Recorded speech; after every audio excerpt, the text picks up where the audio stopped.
गरेश्वरनि सुक्लाय दैसानि सायाव थानाय दंफांनि दालांखौ मैयानि हराव दैया बुफायनानै लांबाय।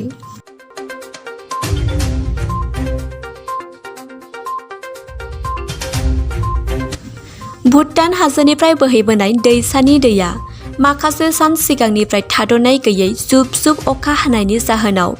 सुक्लाय दैसानि दैया उसिफावनानै कान्दिसकनिफ्राय सिनिगावसिम थानाय लामानि गेजेराव थानाय दंफांनि दालांखौ थांनाय हराव सुक्लाय दैसानि दैया बुफायनानै लाङो। बे दालांनि सेरावनो थानाय गंसे फाक्कानि दालां बानायगासिनो दं। एसार हालय मुंनि सासे ठिकादारआ थांनाय 2018 मायथाइनिफ्राय खामानि मावगासिनो दं। नाथाय ठिकादारनि गोसोबायदि खामानि मावनायनि जाहोनाव दिनैसिम दालांआ जाफुंसाराखै। ओनसोलनि सुबुंफोरा फोरमायदों, बे लामाजों 1000निबो बांसिन फरायसाफोरा हान्थामेला खालामो आरो गोबां सुबुंफोरा बे लामाजों फालांगि आरो हान्थामेला खालामो होननानै फोरमायदों ओनसोलनि थागिबि सुबुंफोरा। बे दालां बायलांनायखौ दिनै आसामनि केबिनेट मन्त्रि उरखावगोरा ब्रह्म, बिटिआरनि इएम रनेन्द्र नार्जारी आरो नमिनेटेड एमसिएलए सम्पापुर डेका आरो गरेश्वरनि बेंखननि मावख'गिरि बिथांमोना नायगिदिंहोयो। যে আমি বৰ একেবাৰে এনেকুৱা জায়গাত আছোঁ, ধৰি লওক আজি জন্মৰ পৰা আমাৰ বছৰ প্ৰায় 60-65 পাৰ হৈ গ'ল। এই গান্ধী চকৰ পৰা চিনিগাঁৱলৈকে যোৱা ৰাস্তাটোত বহু টকা পইচা খৰচ কৰা বুলি শুনি আছোঁ। আৰু BPFৰ দিনত এই কাঠৰ দলং এখন দিছিলে, প্ৰায় 15-16 বছৰমান হৈ গ'ল। এই জৰাজীৰ্ণ অৱস্থাত এই বানপানীত কাঠৰ দলংটো উটুৱাই নিছে, এক চাইডে পশ্চিম চাইডে ভাঙি এতিয়া ৰাস্তাটো সম্পূৰ্ণ বন্ধ হৈ গৈছে।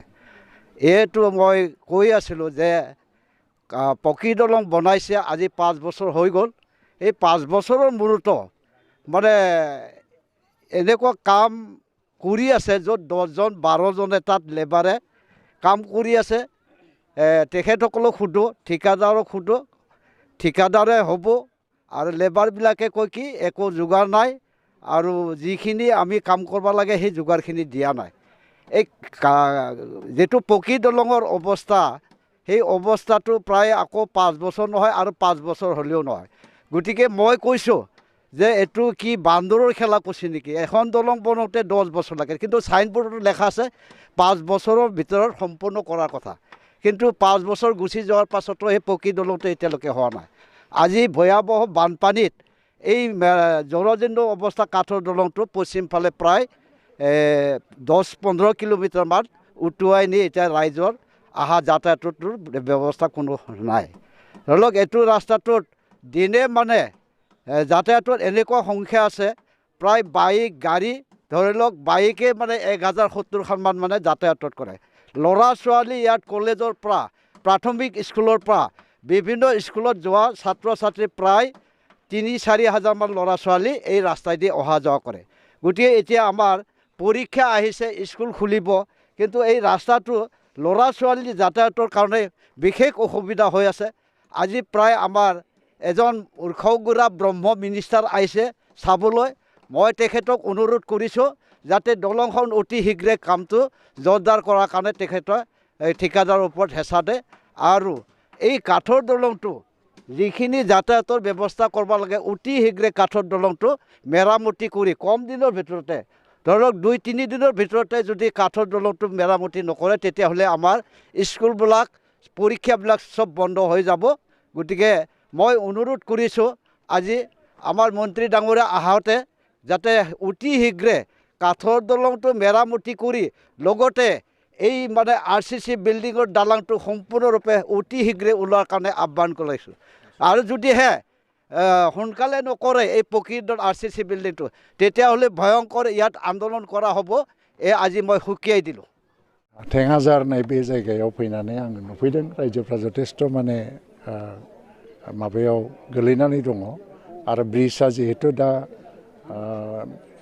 साननैसोनि अखा हानायजोंनो दै बाना जानानै सुक्लाय दैया देरनायजों ब्रिजआ बायनानै थांबाय। ओंखायनो काउन्सिलनि बिथिंनिफ्राय जथेस्थ' जाहा रनेन नार्जारी दङ आरो जाहा बायदेव सम्पावती डेका दङ, बिसोरबो नायदों, खबर लादों आरो रायजोफोरनि थांनाय फैनायनि थाखाय सुबिदा खालामना होनो थाखाय जथेस्थ' बेबस्थाखौ लादों थेवब्लाबो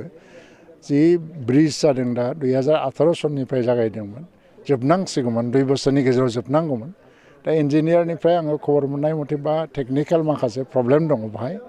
डिजाइननि मोनसे प्रब्लेम दङ बाहाय बेखौ रिडिजाइन खालामफिननांगौ डिजाइन इन्जिनियार फैदों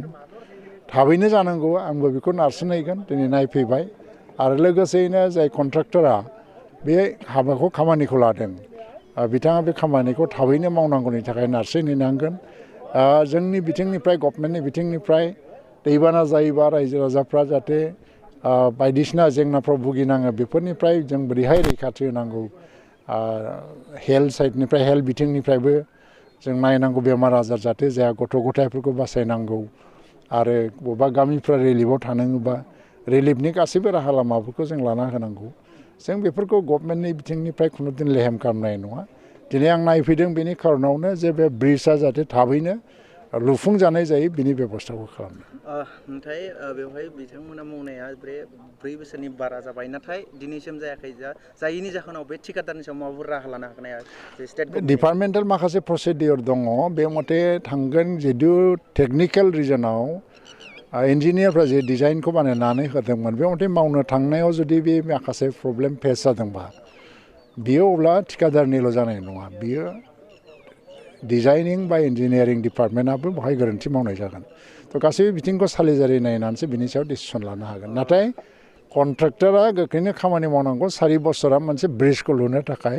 नांगौनिबो एसे बारा सम एसे लेट जाबाय बियो बेखौ थाब मावफुंनांगौखौ आंबो बुंदों माखासे रायजो राजाफ्रा अभियोग खालामबाय थादों बे दालांखौ खामानि मावनायाव 3-4 मानसिजोंल' खामानि मावबोबाय थादों होननानै बे बिथिङाव मा बुङो नाय मोजां खोथा जे दिनै बेबायदि अभियोग फैदों मोनसे खुंगिरिफोरनि नोजोराव बे अभियोगखौ लाबोदों आं निस्सय लाबोगोन बिनि सायाव बिनि बाथ्राखौबो रायलायगोन जिहेतु PWDआ दिनै बे PMGSYनि लामा आरो बियो काउन्सिलनि डाइरेक्ट काउन्सिलनि नङा BTC काउन्सिलनि नङा PMGSYनि लामा थ' बे बिथिङाव जोङो नायबिजिरनांगोन बे बिथिङाव आरो मोनसे सोंबावनो लुबैदों बे दैसा बारनायनि बिथिं जाय गोबां फरायसाफोर दङ बे फरायसाफोरा जे हान्थामेलानि थाखाय जे गोबां जेंना जानानै दङ दा बेखौ सुफुंनो थाखाय काउन्सिलनि बिथिंनिफ्राय राहा लाबाय थादों रनेन नार्जारियाबो आंनो जामायबाय आरो